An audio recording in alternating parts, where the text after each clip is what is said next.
Hey, hope you're good. Just Matt Luxton here. So I'm just going to shoot you the next little video to help you understand a little bit more about how to achieve better knee stability. Okay, so the knee being a hinge joint, okay, is designed to move in that way. Okay, it's not designed to move laterally. Okay, so the knee joint itself is a typical example of a joint that we don't want to be too mobile, okay? So hypermobility in the knee is not a good thing, okay? It's not a good thing in many joints, but particularly in the knee joint, you don't want hypermobility, okay?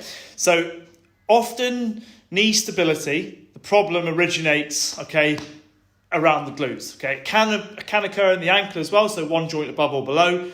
One of the most common things that we find is that knee stability, okay, and then overuse injuries in the knee because of poor glute strength, okay, and therefore knee alignment when it comes to repetitive actions, okay.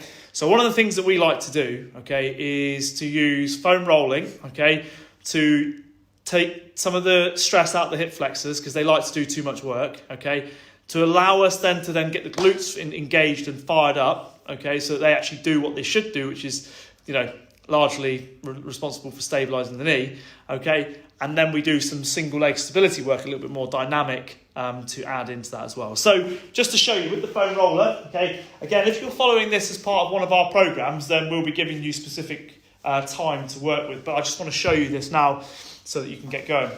So hip flexors here, okay, in the front of the hip, all right? Now, one of the things that we do with the foam roller is just to place that in the front of the hip there, okay, in there. Now, I've tried to just demonstrate this for you in there, so that position, okay. And again, I like to just roll on the inside and the outside, yeah, and just change the angle at where that is. And again, like all of the myofascial release that we do, hold it for if you find somewhere that's particularly tender, okay, and then we roll again, yeah, after that as it sort of dissipates, okay. We're going to roll in there. Now, I'm not going to do that for the full length of time, but you get the idea. That's the first part of this, okay? So what we're trying to do there is essentially tell the hip flexors to calm down. We don't need them to do so much work. What we'll do, next exercise on your back, is a single leg bridge, okay? Now, there are a number of different exercises you could use in this instance. This is just one of my favourites. It's nice and simple. Often the simple exercises are the best ones, okay? So we don't need to turn this into a circus act. Lying on your back, okay? Push your hip up towards the sky, squeezing the glute on the standing leg, okay? Now that's the leg that's working. Keep the pelvis as level as you can. All right, we just hold that there for an amount of time, okay? And obviously, as you start with, that duration will be relatively short so you can keep the quality as high as possible, okay? Obviously, you do both legs, all right? Then the next exercise is a little bit more dynamic, progression if you like. Pop a band around just above knee height, okay? Pop your foot in the band and have that band just around the top of your knee there, okay? Now, from this position here, so this band, just so you're clear, is around the outside leg. And what we're going to do here is perform a single leg squat. Now, this band is trying to pull my knee in. Right now, I'm having to actively use my glutes, my glute medius as well, to keep the knee out in line with the toe, okay, in there and in line with the hip. All right. So, single leg squat. So, a little movement there. Now, this could even start with a little balance. So, just as I'm here, this slight knee bend, no problem.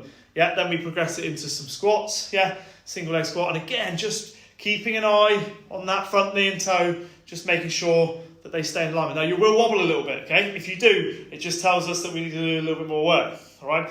Then we can turn it into almost like a single leg deadlift, okay? And a reach down to an object to pick it up, okay? So we just change the plane of movement, all right? Obviously, again, you do both sides in that one there, all right? So there's your 3 exercises there, just to help improve knee stability.